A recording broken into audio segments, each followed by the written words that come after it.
আমাদেরও খাবার চলে এসছে। আমরা অর্ডার করেছি রাইস, नहीं रूटू पीना है ये रोटी এটা रोटी হচ্ছে रोटी बड़ी গার্লিক নান, এর সাথে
বর্ডারের গেট বন্ধের সাথে সাথে শেষ হলো আমাদের ওয়াঘা বর্ডারের ট্রিপ, ওয়াঘা বর্ডারের প্যারেড।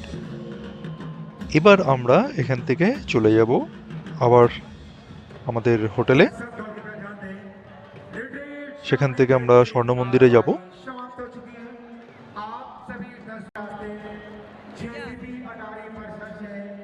এই হচ্ছে আমাদের গ্রুপ বসে রয়েছি আমরা সবাই। আমি একটু আগে গেছিলাম জাস্ট ভিডিওগুলো করার জন্য। তো যাই হোক, এই হচ্ছে রাত্রের স্বর্ণ মন্দির।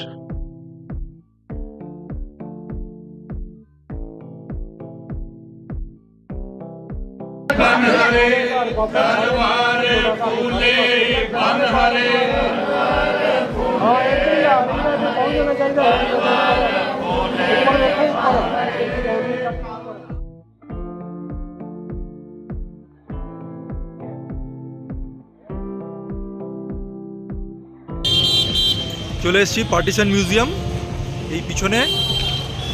তো আমরা ঢুকবো এখানে। এটা হচ্ছে পার্টিশনের টাইমে কি কি হয়েছিল সেই সমস্ত মিউজিয়ামে রয়েছে।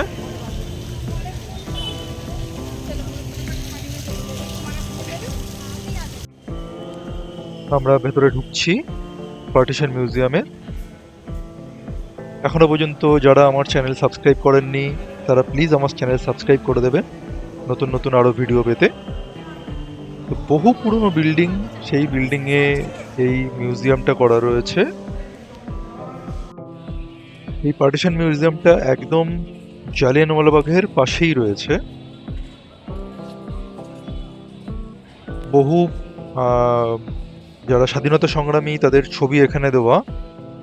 হ্যাঁ, মনীষা চলে গেছে এখানে ছবি তুলতে। এখানে বিভিন্ন ভাষায় লেখা রয়েছে পার্টিশন মিউজিয়াম। এই হচ্ছে বাংলায় লেখা।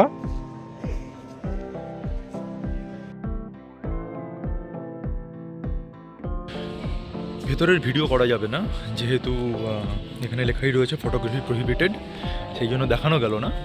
বাট এখানে ঢুকে আপনারা মোটামুটি ঘন্টা থেকে 1 ঘন্টা টাইম আপনারা এখানে কাটাতে পারবেন। আর 10 টাকা করে টিকিট, এখানে বেশি নয় একদমই। তো আমরা 3 জনে 30 টাকা দিয়ে ঢুকলাম, ভেতরে এক্সপ্লোর করলাম। প্রচুর পার্টিশনের জিনিস রয়েছে। ইভেন আমারও ঠাকুরদা, দাদু এরা সবাই ওপার থেকে এসছে, তখন ইস্ট পাকিস্তান ছিল, সেখান থেকে এসছে। তো আমি এই জিনিসটা খুব রিলেট করতে পারছি আমার ফ্যামিলির সাথে। আপনারও অনেকেরই ফ্যামিলি এসছে, হয় ইস্ট পাকিস্তান থেকে, নয় বাংলাদেশ থেকে, নয় পাকিস্তান থেকে। তো আপনারাও রিলেট করতে পারবেন। আমি বলবো যে আপনারা আসুন, এখানে দেখবেন এবং এটা এক্সপিরিয়েন্স করবেন, খুব ভালো একটা এক্সপিরিয়েন্স। এবার আমরা যাব জালিয়ানওয়ালাবাগ। আমরা ইতিহাসে অনেক পড়েছি জালিয়ানওয়ালাবাগ নিয়ে, সেখানে যাব। সেখানে ভিডিও অ্যালাউ, কারণ আমি এর আগের বার যখন এসেছিলাম তখন অ্যালাউ ছিল ভিডিও, ফটোগ্রাফি এটসেট্রা। তো ওখানে গিয়ে আমরা আবার দেখা করছি।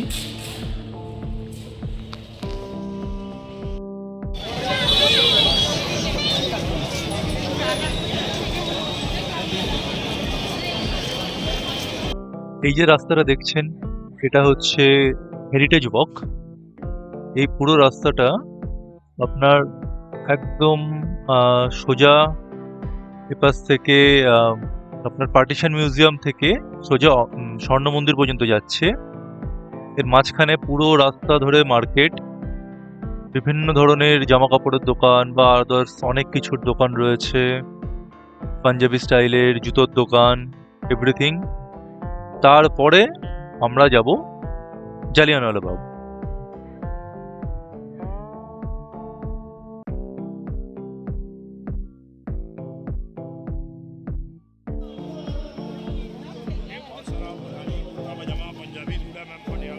তো এই হচ্ছে সেই জালিয়ানওয়ালাবাগ, সেই ইতিহাসের বিখ্যাত পাঞ্জাবের জালিয়ানওয়ালাবাগ।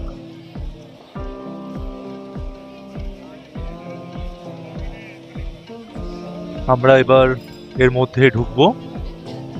এই জালিয়ানওয়ালাবাগে ইতিহাসের মতো এখনো সেই একই জিনিস, এই একটাই ঢোকার রাস্তা, একটাই।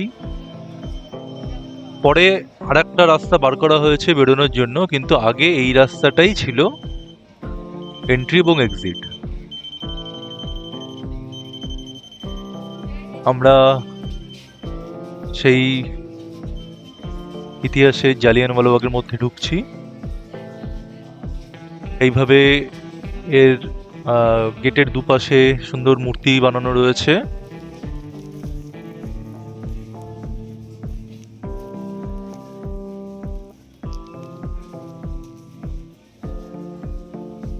এখানে লেখা রয়েছে নো এক্সিট। এক্সিটের গেট অন্যদিকে করা রয়েছে। এখান থেকেই জেনারেল ডায়ার সেই গুলি চালানোর আদেশ দিয়েছিলেন সমস্ত বিপ্লবীদের ওপর।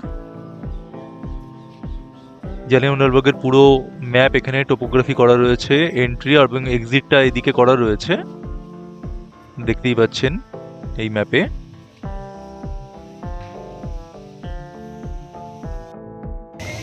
ভেতরে পৌঁছে গেছি জালিয়ানওয়ালাবাগের। জালিয়ানওয়ালাবাগের ঢোকার জন্য কোনো এন্ট্রি পাস, কোনো টিকিট কিচ্ছু লাগে না, সবাই ঢুকতে পারবে। Kind of park. এর একটাই এন্ট্রি, যে রাস্তা দিয়ে ঢুকলাম সেটাই হচ্ছে এন্ট্রি অ্যান্ড এক্সিট। যে কারণের জন্য এখানে এই ধরনের ঘৃণ্য ঘটনা ঘটানো হয়ে গেছিল বা সুযোগ পাওয়া গেছিল। এখানে দেওয়ালে অনেক বুলেট মার্কস রয়েছে, অনেক কিছু রয়েছে, এক এক করে দেখবো সমস্ত কিছু।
এই হচ্ছে সেই কুয়োটা।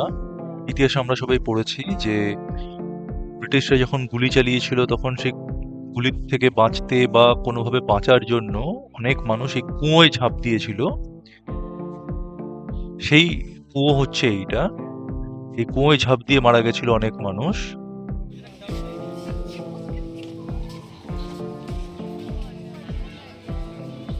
এবার আমরা যেদিকে যাচ্ছি এখানে সেই বুলেট মার্ক গুলো রয়েছে, সেই ব্রিটিশের সময় থেকেই সেই দেওয়াল এখনো সেটাকে রাখা রয়েছে, সেগুলোকে চেঞ্জ করা হয়নি।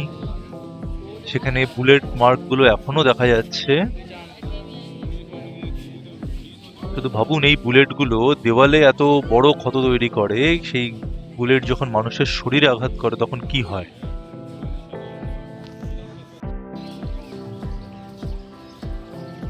এখানে একটা মনুমেন্ট করা রয়েছে জালিয়ানওয়ালাবাগের শহীদদের স্মৃতির উদ্দেশ্যে। এই সেই মনুমেন্ট